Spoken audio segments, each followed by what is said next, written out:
Hello, welcome back, my favorite movement enthusiasts. Today's topic is one that I really wanted to talk about, and it's all about tightness and how most people struggle with it on a level that is not very healthy. And we're gonna get to the bottom of it today and what we can do to get rid of some tightness with the lowest amount of effort possible. So even if you don't have the time or the energy to invest in really getting rid of your tightness, at the very least, you'll have a handful of tools that you can use to make it a little bit better. So when I talk about tightness, I'm not talking about muscle shortness, for instance, because it's not really about flexibility itself. Neither am I talking about soreness, which can be caused through training and can even be caused by working on your flexibility and mobility. So we are mostly talking about the tightness that people carry around all day long without knowing it. And that is very detrimental, not only to your training, but to your quality of life in general. Even now, if you're just sitting at home watching these videos, I am pretty sure there are some places where you're carrying tightness without even knowing it. For instance, your shoulders or your traps might be elevated when in fact they're supposed to be relaxed. Most people that I know carry tightness around their neck like it's nobody's business, and getting rid of that has been one of my major goals with most of my clients when it comes to working on getting more flexible, getting stronger, also building endurance, but in general, so they can actually feel their body, enjoy it, and be healthy in it. Because believe it or not, having all of this tightness carried around with us all the time can lead to all kinds of problems, and at some point it is very hard to enjoy being in your body or enjoying your body itself when you can't even get rid of that tightness. A very easy way to visualize what I mean, for instance, is when you watch like a horror movie or an action movie, the anxiety caused by what you are watching will lead to some places tightening up in your body. It might only be your stomach, it might be your shoulders, it might be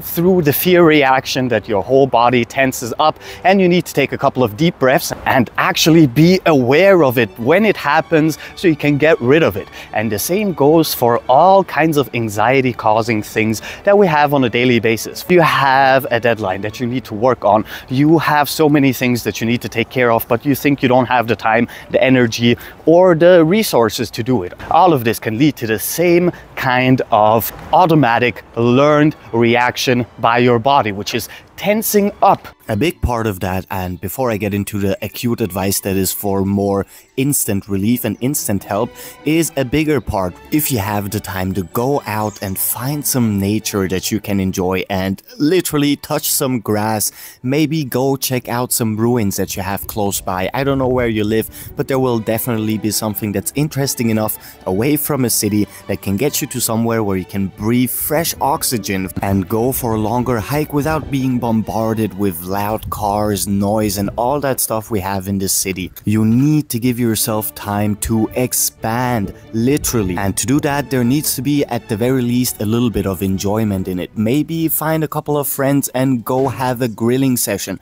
I know for myself, grilling is one of the most relaxing things I can do. Just watching the fire burn and watching the food get ready, just thinking about it gets me warm and fuzzy and giddy inside. And spending the time with friends, not having to fret about work or bills to pay, how to take care of this or that problem, and give yourself time to enjoy maybe a cooking session or just having a nice dinner with close friends or even close relatives. If you enjoy being around your relatives, then maybe that's for you. Just the opposite of the whole doing mentality that we're usually stuck in.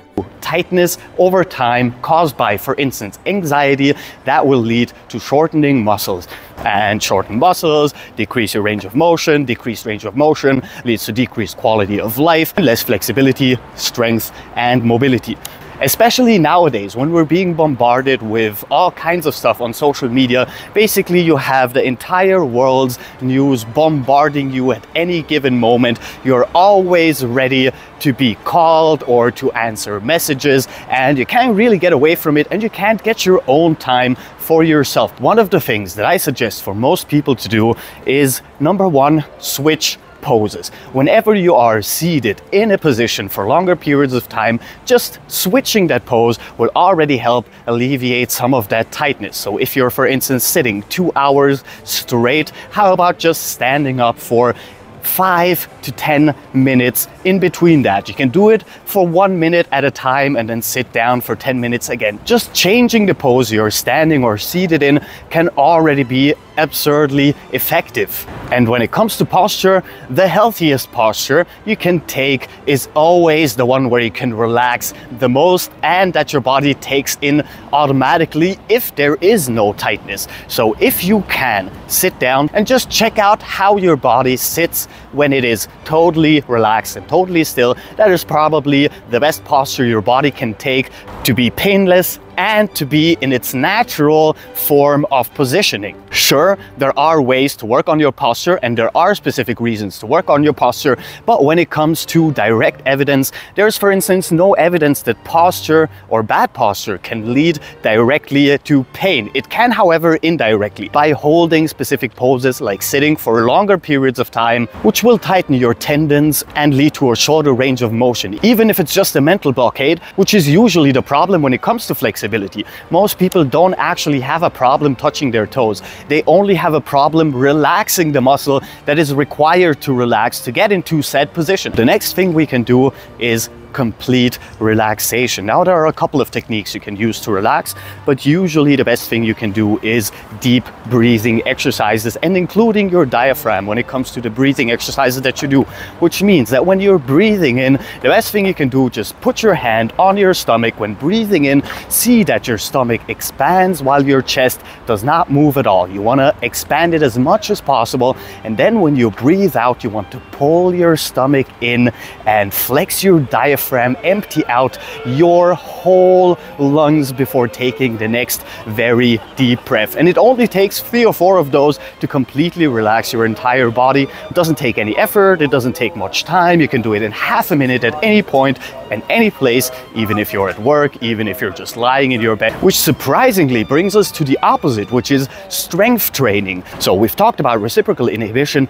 multiple times, that whenever you want to relax a muscle, the easiest way to do that is by flexing its antagonist. Meaning if you want to relax your triceps, then flexing your biceps is gonna give your triceps the signal that it needs to lengthen, because if it doesn't, you're gonna rip those tendons out and you're gonna hurt yourself. So your body knows when to relax which muscle at what point. Being able to discern which one of your muscles is carrying the tightness and which one to activate to get rid of it is one of the skills that I would advise anyone to learn. So you're carrying your tightness, for instance, in your traps, which is the case for most people, then flexing your chest to bring both arms closer together will automatically help relieve some of the tightness in your traps. And doing that works with every single muscle. If you have very tight hamstrings, then extending your leg and flexing your quadriceps and your tibialis will relax your hamstrings as well as your calves, because all of our musculature works together. So it's almost impossible to isolate one single muscle when it comes to stretching, but that's all right because we don't need to do that. Isolation work in general is something that we leave up for hypertrophy training.